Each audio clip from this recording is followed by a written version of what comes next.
Yine bugün nöbetteki X-Quattro'muz Gürlen'de 1400-2005 yıl Bidir ülkelerinde polni nagrushka yürüyüş kodlarında yağla atıp etkenege polni yağlarından toxtattı, Bidir'den tozgundan nagrushkalarinden alıp taklap verdik.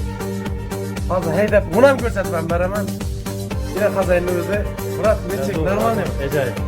Kaladınız mı? Davul inmişsinizden. Oldu, yine hazır heydep.